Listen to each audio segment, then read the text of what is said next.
الحمدللہ رب العالمین والصلاة والسلام علی حبیبہ محمد وآلہ وصحبہ اجمعین۔ اعوذ باللہ من الشیطان الرجیم، بسم اللہ الرحمن الرحیم۔ ان المسلمین والمسلمات والمؤمنین والمؤمنات والقانتین والقانتات والصادقین والصادقات والصابرین والصابرات والخاشعین والخاشعات والمتصدقین والمتصدقات والصائمین والصائمات والحافظین فروجہم والحافظات والذاکرین اللہ کثیرا والذاکرات اعد اللہ لہم مغفرۃ واجرا عظیما۔ وما كان لمؤمن ولا مؤمنة إذا قضى الله ورسوله أمرا أن يكون لهم الخيرة من أمرهم ومن يعص الله ورسوله فقد ضل ضلالا مبينا۔ اللهم سبحانك لا علم لنا إلا ما علمتنا إنك أنت العليم الحكيم۔ مولاي صل وسلم دائما أبدا على حبيبك من زانت به الأسر۔ آیات مبارکہ جو میں نے تلاوت کرنے کا شرف حاصل کیا ہے، یہ 22ویں پارے کے شروع میں اور سورہ احزاب کی آیات کریمہ ہیں۔ ہمارا آج کا موضوع ہے اسلام میں عورت کا مقام۔ اس موضوع پر بات کرنے سے پہلے ہمیں یہ دیکھنا ہوگا کہ قبل اسلام عورت کا مقام کیا تھا، اور آج کی جدید اور مہذب دنیا جو کہلاتی ہے، بزوں میں خیش جو دنیا آج مہذب کہلاتی ہے، اس میں عورت کی حیثیت اور اس کا مقام کیا ہے۔ اس پس منظر کے بعد یہ واضح ہو سکے گا کہ اسلام نے عورت کو کیا دیا اور اسلام میں عورت کا مقام کیا ہے۔ ظہور اسلام کے وقت کون نہیں جانتا کہ عورت کو انسان نہیں سمجھا جاتا تھا۔ خود جزیرہ نما عرب میں جو تذلیل عورت کی ہوتی تھی، اس کا عالم یہ تھا کہ عرب کے لوگ بیٹی پیدا ہونے پر اسے زندہ دفن کر دیا کرتے تھے۔ وہ اس بات سے ڈرتے تھے کہ ان کے گھر میں کوئی بچی جوان ہو اور پھر جو عورتوں کا حشر معاشرے میں ہوتا ہے وہ اس کا بھی ہو۔ مغرب وحشی تھا۔ میں ایک روز ایک انگریز کا سفر نامہ پڑھ رہا تھا افریقہ کا۔ اس نے لکھا کہ ایک خاندان کے پاس میں جا کر ٹھہرا تو ان کی بڑھیا گوشت پکا رہی تھی، اور اس نے مجھے کچھ ایک دو بوٹیاں نکال کر دیں اور میری تواضع کی اور کہا کہ یہ سب سے اعلیٰ بوٹی ہے اور یہ تم کھاؤ۔ تو وہ گوشت تو کہتے میں نے وہ چکھنے کے لیے تھا، تھوڑا سا تھا، میں نے کھا لیا۔ اور میں نے اس سے پوچھا کہ یہ کوئی ذائقہ عجیب سا ہے، یہ کس جانور کا گوشت ہے؟ اس نے کہا پڑوسی قبیلہ جو ہے ان کے ایک بندے کے ہاں اولاد نہیں ہوتی تھی، اور تو اس نے بیوی کو گھر سے بھگا دیا، جنگل میں چھوڑ دیا، اور میرے بیٹے اسے شکار کر کے لائے ہیں اور اسے مار کے اس کا گوشت ہم پکا رہے ہیں، اور یہ بازو کی مچھلی کا گوشت ہے جو سب سے زیادہ مزیدار ہوتا ہے۔ تو وہ انگریز سیاح بھی لکھتا ہے کہ مجھے بڑی ابکائیاں تو آئیں لیکن گوشت پھر نکل نہیں سکا، وہ دیر ہو چکی تھی۔ اندازہ کیجئے کہ عورت کی حیثیت کیا تھی۔ ہندوستان میں تاریخ شاہد ہے کہ مرنے والے شوہر کے ساتھ عورت کو زندہ جلا دیا جاتا، اور اگر وہ زندہ رہتی تو زندہ درگور ہی سمجھی جاتی، لباس نہیں پہن سکتی تھی، خوشبو نہیں لگا سکتی تھی، کسی تقریب میں شریک نہیں ہو سکتی تھی، کسی مال پر اس کا کوئی حق نہیں ہوتا تھا، کوئی اسے وراثت نہیں ملتی تھی، بلکہ وہ زندہ رہنا اس کے لیے مصیبت بن جاتا تھا۔ اس سے بہتر ہوتا تھا اس کے لیے کہ وہ جل جائے۔ پھر اسے منحوس سمجھا جاتا، کوئی اس سے بات نہیں کرتا تھا، کوئی اس سے ہاتھ لگانا مناسب نہیں سمجھتا تھا۔ یہی عالم ہر طرف تھا۔ چین کا اگر ہم حال تاریخ میں دیکھیں تو ایک ہی بات کافی ہے کہ وہ 5-6 سال کی بچی کو فولاد کا جوتا پہنا دیتے اور پھر ساری عمر وہی جوتا اس کا رہتا اور پاؤں اس سے بڑھ نہیں سکتا تھا، اور وہ محتاج رہتی ہمیشہ اور معذور رہتی، ایک قیدی کی سی زندگی بسر کرتی تھی۔ وسط ایشیائی اقوام عورتیں چھیننے اور گھر لوٹنے ہی کا پیشہ تھا ان کا، اور عورت کی حیثیت ایک کھلونے کی، وقت گزارنے کے لیے ایک تفریح کی حیثیت اس کی تھی اور کچھ نہیں تھا۔ جب ہم آج کی دنیا کو دیکھتے ہیں تو آج کی جدید تہذیب اس سے زیادہ دھوکہ کر رہی ہے خاتون کے ساتھ۔ اس وقت جبر تھا، عورت کو غلامی کی زنجیروں میں جکڑا گیا یا بے حیثیت کر دیا گیا، آج اسے برابری کا حسین دھوکہ دیا گیا۔ اب برابری کیا ہے؟ برابری یہ ہے کہ جو فطری امور عورت کے ذمے ہیں وہ تو اس سے بدلائے نہیں جا سکتے، چھینے نہیں جا سکتے، لیکن غیر فطری طور پر جو ذمہ داریاں مرد کی ہیں وہ بھی اس پر لاد دی جائیں اور یہ برابری ہوگی۔ یعنی جو عورت کے فطری امور ہیں وہ تو خود ہی اپنا بوجھ برداشت کرے، وہ ساری تکلیف وہ خود ہی سہے، اور اس کے بعد دنیا میں محنت و مزدوری میں مشقت میں مرد کی برابری کرے اور یہ برابری ہوگی۔ برابری کا تصور تو تب تھا کہ عورت کی مشکلات، اس کی جو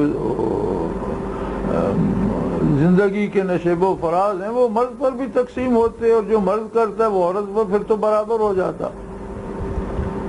برابری کا یہ تصور جو مغرب نے دیا ہے یہ دراصل ہے یا امکانہ،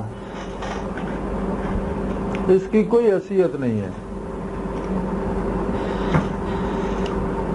اس لیے کہ ہر چیز برابر نہیں ہو سکتی۔ برابری کا تصور جو اسلام نے دیا ہے وہ یہ ہے کہ ہر شے سے وہ کام لیا جائے جو قدرت نے اس کے ذمہ لگا، اور ہر ایک کو وہ حقوق دیے جائیں جو اس کے فطری ہیں، یعنی اپنے حقوق حاصل کرنے میں اور اپنے فرائض کی ادائیگی میں، اپنی ذمہ داری میں اور اپنے حق پانے میں وہ برابر ہو۔ کوئی یہ نہ ہو کہ ایک آدمی کو اس کا حق آسانی سے مل جاتا ہے اور کمزور آدمی کو اس کا حق نہ ملے، یہ صحیح نہیں ہے۔ یعنی اس میں برابری جو ہے یہ تو فطرت کے مطابق ہے۔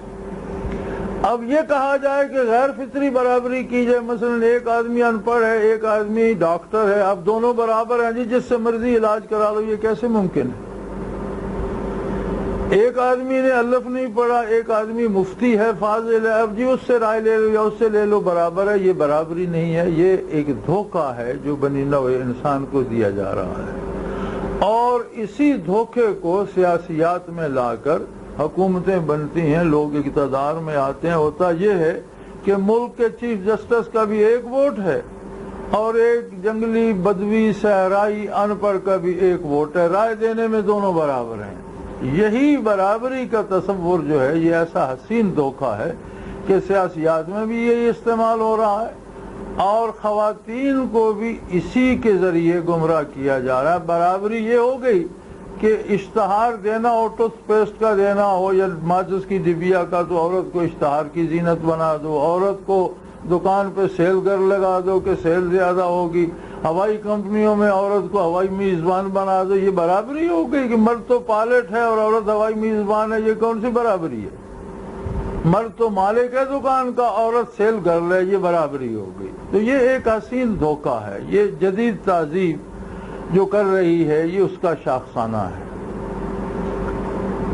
اسلام نے عورت کو اس کا فطری مقام دیا۔ سب سے پہلے عورت کو ماں کی عظمت دی اور اسے مستحق ٹھہرایا، بیٹے کی جائیداد میں اس کا حصہ قائم کیا۔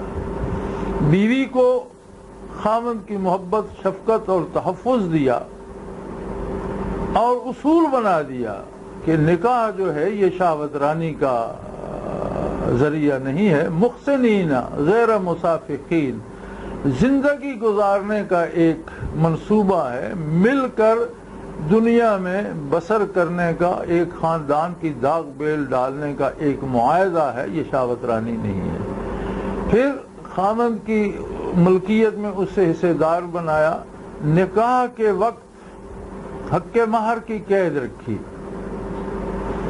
حق مہر کا تصور کیا ہے؟ حق مہر کا مفہوم یہ ہے کہ گھر میں جتنے افراد ہوتے ہیں کوئی نہ کوئی چیز ان کی ملک ہوتی ہے یا اس کے وہ مالک بنے ہوتے ہیں۔ جو باہر سے آنے والی بچی جو نکاح کر کے آتی ہے اس کی بھی وہاں ملکیت ہونی چاہیے تاکہ وہ مہمان کے طور پر نہ اسے اپنا گھر سمجھے، لہذا گھر کی کسی ملکیت میں اسے حصے دار بنایا جائے یا کوئی رقم دی جائے یا کوئی جو اس کی ذاتی ہوگی، یعنی اسے گھر کا ایک فرد بنایا جائے اور وہاں اس کی ملکیت ہو، زیور میں ہو، دولت میں ہو یا مویشیوں میں ہو یا کوئی مکان کا ایک کمرہ، کچھ نہ کچھ اسے بھی حصہ دیا جائے اور وہ حصہ صاحب خانہ کی حیثیت کے مطابق ہو، یعنی اس میں بھی فطری سنجیدگی رکھی، اس میں کوئی ایک کمپلشن نہیں رکھی کہ اتنا ہو یا اتنا ہو، جو گھر کا مالک ہے اس کی حیثیت کے مطابق اس میں حصہ رکھا جائے۔ اسی طرح بہن کو شراکت دی، حصے دار بنایا، بیٹی کو باپ کی شفقت بھی دی اور اس کا حصے دار بھی بنایا۔ پھر عورت کو نکاح کے معاملے میں کسی کا محتاج نہیں رکھا بلکہ عورت کے اقرار کو نکاح کی شرط رکھا کہ جب تک خاتون اپنی مرضی سے اقرار نہیں کرتی نکاح منعقد نہیں ہوگا، ایک اس کی حیثیت قائم فرمائی۔ دراصل اسلام نے فطرت کے اس سنہری اصول کو ڈسکس کیا، جیسے کوئی مالی یا کوئی مالک ایک باغ لگواتا ہے اور وہ اپنے ملازم رکھتا ہے تو دو طرح کے ملازم وہ رکھتا ہے، ایک وہ جو محنت مشقت کر کے باہر سے نہر کھود کے لاتے ہیں، پانی کا نالا بنا کے لاتے ہیں، کھاد کندھوں پہ ڈھو کے لاتے ہیں، باڑ لگاتے ہیں، اسے اس کی حفاظت کا اہتمام کرتے ہیں، اور ایک وہ جو بڑی دل سوزی سے، بڑی محنت سے، بڑی مشقت سے چھوٹی چھوٹی کونپلیں، چھوٹے چھوٹے بیج لگا کر کونپلیں اگاتے ہیں، پھر انہیں بڑھا کر پودے بناتے ہیں، پھر ان پر پھل آتا ہے۔ ان دونوں میں سب سے زیادہ محنت طلب، حساس، سینسٹیو، نازک کام اس ملازم کا ہے جو اس باڑ کے، حویلی کے، باغ کے اندر کام کرتا ہے۔ جو باہر کام کرتا ہے اس کے لیے طاقتور ہونا، پرمشقت ہونا شرط ہے، جو اندر کام کرتا ہے اس کے لیے محبت، شفقت اور یہ چیزیں اور اس کا نالج ہونا، جاننا کہ یہ کیسے کرنا ہے، یہ شرط ہے۔ اللہ نے مرد کو فطری طور پر مضبوط، مستحکم، طاقتور، کام مزدوری کرنے کی اہلیت دے کر بنایا اور اسے باہر کا کام سونپا۔ عورت کو ماں کی ممتا اور محبت کے سمندر عطا کر کے اس باغ کے اندر نو نہال اگانے پہ مامور کر دیا۔ اس اعتبار سے اگر دیکھا جائے تو خاتون کی عظمت کا احساس ہوتا ہے۔ کہا یہ جاتا ہے کہ کوئی عورت نبی نہیں ہوئی اور یہ درست ہے، لیکن کوئی نبی ایسا نہیں ہوا جس نے کسی ماں کی گود میں پرورش نہ پائی ہو۔ عورت نبی کی ماں ہے۔ اب نبی کا معاملہ میدان عمل کا معاملہ ہے، تقریر تبلیغ کا معاملہ ہے، جہاد کا معاملہ ہے، محنت و مشقت کا معاملہ ہے، تو اللہ نے انبیاء مردوں میں سے منتخب فرمائے۔ لیکن انبیاء کی تربیت، انہیں دودھ پلانا، انہیں بچپن، لڑکپن، جوانی تک پہنچانا، سینچنا، ان کی دیکھ بھال کرنا، یہ تو خاتون کے ذمہ لگایا۔ عورت نبی کی ماں بھی ہے، خاتون نبی کی رفیق حیات بھی ہے، ہم سفر بھی ہے زندگی کی، خاتون نبی کی بیٹی بھی ہے اور خواتین نبی کی بہنیں بھی ہیں۔ یہ ساری عظمتیں خاتون کو اللہ نے عطا کی۔ اب وہ جو تبلیغ کا، جہاد کا، جو باہر فیلڈ ورک تھا، اس کے لیے چونکہ فطری طور پر خاتون کو پیدا نہیں کیا گیا، تو فطرت نے وہی مساوات رکھی جو میں پہلے عرض کر چکا ہوں کہ جو پرزہ جس کام کے لیے ہے ہر پرزے سے اس کا وہ کام لیا جائے، یہ مساوات ہے۔ آج کی مساوات یہ ہے کہ ٹائر چھت پر باندھو اور چھت اور ٹائر برابر ہو گئے تو گاڑی کیسے چلے گی کہ چھت اور ٹائر برابر ہو گئے؟ برابری یہ ہے کہ چھت چھت کا کام کرے، ٹائر ٹائر کا کام کرے اور دونوں کے کام میں رکاوٹ نہ آئے۔ ایک اور بات جو کہی جاتی ہے وہ یہ ہے کہ جی اسلام نے عورت کی آدھی گواہی رکھی، لہذا عورت کی بڑی توہین ہو گئی۔ میرے خیال میں یہ بات کہنے میں ہم تھوڑی سی یہ سستی کر جاتے ہیں کہ شہادت کو ہم بحیثیت مجموعی دیکھنے کا تکلف نہیں کرتے۔ بنیادی طور پر شہادت دو قسم کی ہوتی ہے۔ ایک شہادت ہوتی ہے واقعاتی، کسی نے کوئی واقعہ دیکھا اور وہ بیان کرتا ہے۔ ایک شہادت ہوتی ہے دستاویزی، کہ کوئی سرٹیفکیٹ لکھا گیا، کوئی دستاویز لکھی گئی اور اس پر کسی کو گواہ مقرر کیا گیا۔ جہاں عورت کی آدھی گواہی کا ذکر ہے قرآن حکیم میں، وہ شہادت دستاویزی ہے۔ کوئی شخص وصیت کرتا ہے یا کوئی شخص معاہدہ لکھتا ہے تو اس پر دو مردوں کو گواہ کرے، اگر دو مرد نہ ہوں تو ایک مرد اور دو عورتوں کو گواہ کر لے۔ دو عورتوں کے اس لیے کہ ان میں سے اگر ایک بھول جائے تو دوسری اسے یاد کرا دے۔ قرآن نے یہ وجہ بھی، قرآن کا مفہوم یہ ہے اس آیہ کریمہ کا، اور قرآن نے یہ وجہ بھی بیان کر دی۔ اس لیے کہ عموماً آج بھی دنیا میں جہاں دستاویزات لکھی جاتی ہیں وہاں کوشش یہی ہوتی ہے ہر ایک کی کہ مرد ہی موجود ہوتے ہیں اور مردوں ہی کی گواہی لی جاتی ہے۔ کون سے ملک میں عورتوں کو دستاویزی گواہی کے لیے بلایا جاتا ہے؟ آج بھی، کیونکہ فیلڈ ورک مردوں کا ہے، وہاں مرد ہی ہوتے ہیں، وہی گواہ بن جاتے ہیں۔ اگر مرد میسر نہ ہو تو عورت ایک نہ ہو، دو ہوں، اور قرآن نے وجہ بتائی چونکہ یہ عورت کا فیلڈ نہیں ہے، مجبوراً اسے گواہی دینا پڑی۔ ہو سکتا ہے اسے بات یاد نہ رہو تو دو ہوں تو ایک دوسری کو یاد دلا سکیں گی۔ دوسری شہادت جو واقعاتی ہے اس میں عورت اور مرد کی گواہی میں کوئی فرق نہیں۔ اگر ایک آدمی قتل ہو جاتا ہے اور اسے صرف ایک عورت دیکھ رہی ہے اس واقعے کو، تو کیا عدالت اس کی گواہی رد کر دے گی یا عادی کر کے ملزم کو چھوڑ دے گی؟ ہرگز نہیں۔ اس کی گواہی ایسی ہی ہے جیسی مرد کی ہے۔ اور پھر جو معاملات عورتوں سے خاص ہیں، جیسے مثلا رضاعت کا مقدمہ ہے کہ کس بچے نے کس ماں کا دودھ پیا ہے یا نہیں، کسی خاتون کا دودھ پیا ہے یا نہیں، وہاں مردوں کی گواہی کی حیثیت ہی کو نہیں، وہاں سرے سے ایک عورت کی گواہی بھی کافی۔ جو فیلڈ ہے عورت کا، جو اس سے متعلق ہے، وہاں تو اکیلی عورت کی گواہی بھی کافی ہے، اور واقعاتی عدالت میں تو کوئی فرق نہیں ہے۔ تو یہ محض ایک پراپیگنڈا ہے، بلکہ اسلام نے اس کو بھی عین فطرت کے مطابق تقسیم فرمایا۔ اسلام نے الناس کی بات کی ہے اور الناس سے خطاب فرمایا، اولاد آدم سے خطاب فرمایا، انسانیت سے خطاب فرمایا، اور اس میں مرد اور عورت کی تفریق نہیں رکھی۔ کلمہ پڑھنے کا حکم دیا، الناس کو دیا، عبادت کا حکم دیا، الناس کو دیا، اطاعت کا حکم دیا، الناس کو دیا، نافرمانی سے ڈرایا، الناس کو، انسانیت کو ڈرایا، قیامت کی بات کی، انسانیت سے کی، جنت و دوزخ کی بات کی، انسانیت سے کی۔ احکام نازل ہوتے اسی اجتماعی انداز میں نازل ہوتے تو ایک مرتبہ خواتین نے بارگاہ اقدس نبی کریم صلی اللہ علیہ وسلم میں یہ عرض کی کہ یا رسول اللہ، جو بات آتی ہے اس میں عورتوں کے لیے کوئی حکم نہیں ہوتا خاص طور پر۔ آپ نے فرمایا بھی بحیثیت انسان تو عورت بھی اور مرد بھی دونوں انسان ہیں۔ اب آگے انسانیت کی اصناف ہے کہ کوئی مرد ہے کوئی عورت ہے، لہذا احکام چونکہ انسانیت پہ نازل ہوتے ہیں، ذمہ داریاں ایک جیسی ہیں، اگرچہ اپنی تخلیقی اور فطری طاقتوں اور صلاحیتوں کے اعتبار سے امور تقسیم کر دیے گئے ہیں، لیکن ذمہ داری ایک سی ہے، جواب دہی ایک میدان میں ہوگی، حسن عمل پر ایک سا انعام ملے گا، عدم اطاعت پر ایک سی سزا ملے گی۔ جہنم جائیں گے تو مردوں عورتوں کا ایک ہی جہنم ہوگا، جنت نصیب ہوگی تو مردوں عورتوں کی ایک ہی جنت ہوگی۔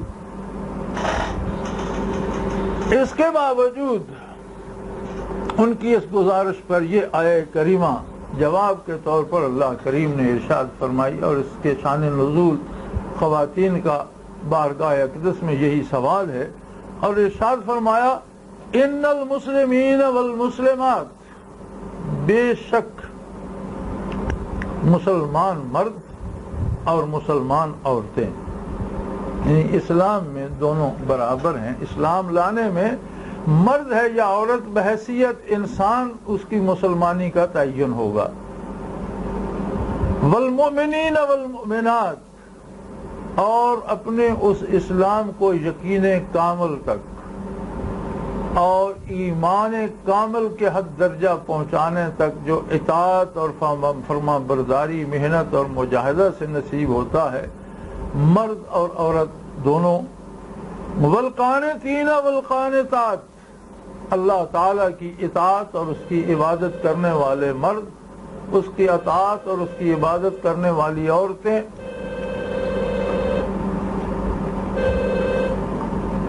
والصادقین والصادقات، اور سچے راست کو کرنے میں مرد ہوں یا خواتین۔ والصادقین والصادقات، اور سچے با کردار کھرے مرد اور سچی اور صادق عورتیں۔ والصابرین والصابرات، اور صبر کرنے والے مرد، صبر کرنے والی عورتیں۔ صبر عربی زبان میں کسی چیز کو جیسے گھوڑے کی باگ کھینچ کر روکا جاتا ہے اس طرح روک لینے کو کہا جاتا ہے، اور صبر کا مفہوم یہ ہے کہ اللہ کی نافرمانی سے اپنے آپ کو، اپنے نفس کو روک لیا جائے۔ اور صبر کرنے والے مرد، صبر کرنے والی خواتین۔ والخاشعین والخاشعات، اور خشوع کے ساتھ، دل کی گہرائیوں کے ساتھ اللہ جل شانہ کو یاد کرنے والے، اللہ کی اطاعت اور اللہ کی عبادت دل کی گہرائی سے خشوع و خضوع سے کرنے والے مرد، خشوع و خضوع سے کرنے والی خواتین۔ والمتصدقین والمتصدقات، اور اپنے مال سے دوسروں پر خیرات کرنے والے مرد اور اپنی دولت سے دوسروں پر خیرات کرنے والی خواتین۔ والصائمین والصائمات، روزہ دار مرد، روزہ دار خواتین۔ والحافظین فروجہم والحافظات، اور اپنی عزت و آبرو کی حفاظت کرنے والے مرد، اپنی عصمت کی حفاظت کرنے والی خواتین۔ والذاکرین اللہ کثیرا والذاکرات، اور کثرت سے اللہ کو یاد کرنے والے، اللہ کا ذکر کرنے والے مرد، کثرت سے اللہ کا ذکر کرنے والی خواتین۔ اعد اللہ لہم مغفرۃ واجرا عظیما، اللہ جل شانہ نے ان کے لیے بہت وسیع مغفرت رکھی ہے، یعنی یہ محنت کرنے کے باوجود، کیونکہ وہ انسان ہیں، ان سے خطا کا، قصور کا امکان ہے، اور آدمی جتنی بھی عبادت کرے، جتنا بھی خلوص اس میں پیدا ہو، اللہ کی عظمت اور اس کی بارگاہ کے لائق جو چیز ہے وہاں وہ پورا نہیں ہوتا۔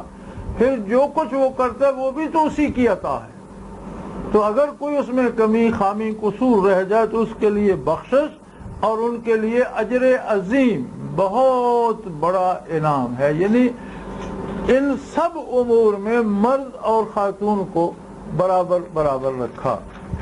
سارے مقامات بغیر نبوت کے جو مرد حاصل کر سکتا ہے، سارے مقامات ولایت خاتون حاصل کر سکتی ہے، سارے قرب الہی کے مدارج جو مرد حاصل کر سکتا ہے، سوائے نبوت کے سارے مقامات خاتون بھی حاصل کر سکتی ہے۔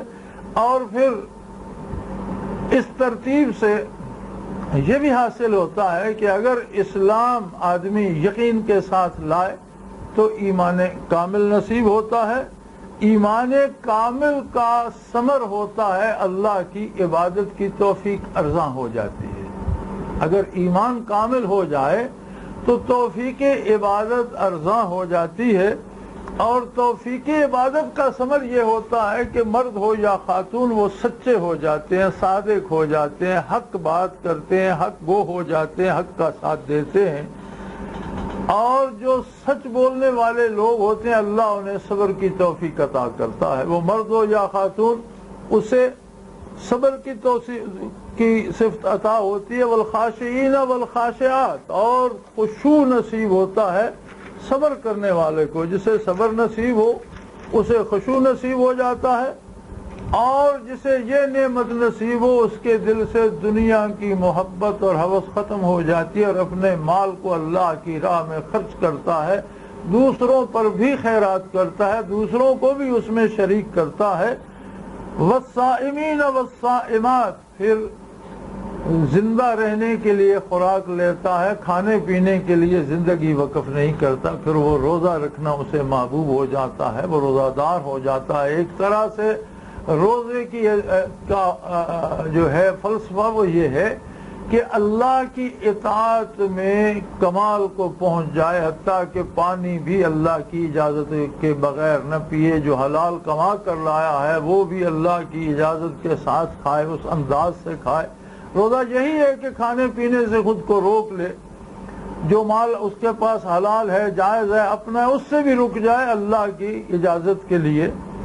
والحافظین فروجہم والحافظات، پھر اسے انسانی خواہشات پر برتری نصیب ہو جاتی ہے اور وہ اپنی عزت و آبرو اور عصمت کی حفاظت کر سکتا ہے، اور جسے یہ نعمت نصیب ہو اسے کثرت ذکر نصیب ہو جاتی ہے۔ وَالذَّاكِرِينَ اللَّهَ كَثِيرًا وَالذَّاكِرَاتِ، کثرت سے اللہ کا ذکر کرنے والے مرد اور کثرت سے اللہ کا ذکر کرنے والی عورتیں، اللہ ان سے ان کی بھول چوک معاف فرمائے گا اور انہیں بہت بڑا اجر دے گا۔ اور فرمایا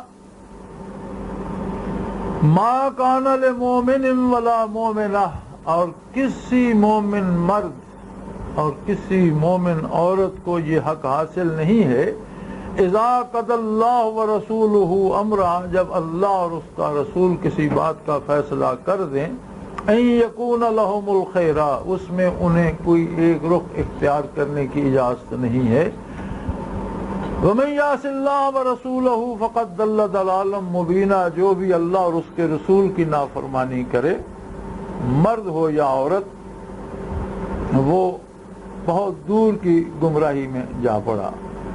تو اسلام نے ہر مقام پر اور ہر حال میں خاتون کو بحیثیت انسان اور اس کے تخلیقی اعتبار سے اس کی ذاتی حیثیت کا ادراک بھی دیا اور اس کی حیثیت کو قبول بھی کیا۔ اسلام نے عورت کو وہ مقام دیا کہ خواتین نے جہاد میں حصہ لیا اور بارگاہ نبوی میں، عہد نبوی میں غزوات و سرایا میں مرہم پٹی کرنے کا کام، زخمیوں کی دیکھ بھال کرنے کا کام، حتیٰ کہ تلوار سے جہاد کرنا ثابت ہے۔ اسی طرح خواتین کو ان کی اپنی ملکیت کا حق دیا، ان کو اپنے کاروبار اور تجارت کا حق دیا، اور خواتین تجارت کیا کرتی تھیں، اور اسلام میں آج بھی سب امور کی گنجائش جو مرد کرتا ہے عورت کر سکتی ہے بحالت مجبوری۔ اگر اس کا مرد کمانے والا نہیں تو وہ اپنی ملازمت کر سکتی ہے، بچے پالنے کے لیے کمائی کر سکتی ہے، اپنی زندگی گزارنے کے لیے محنت کر سکتی ہے۔ ہاں،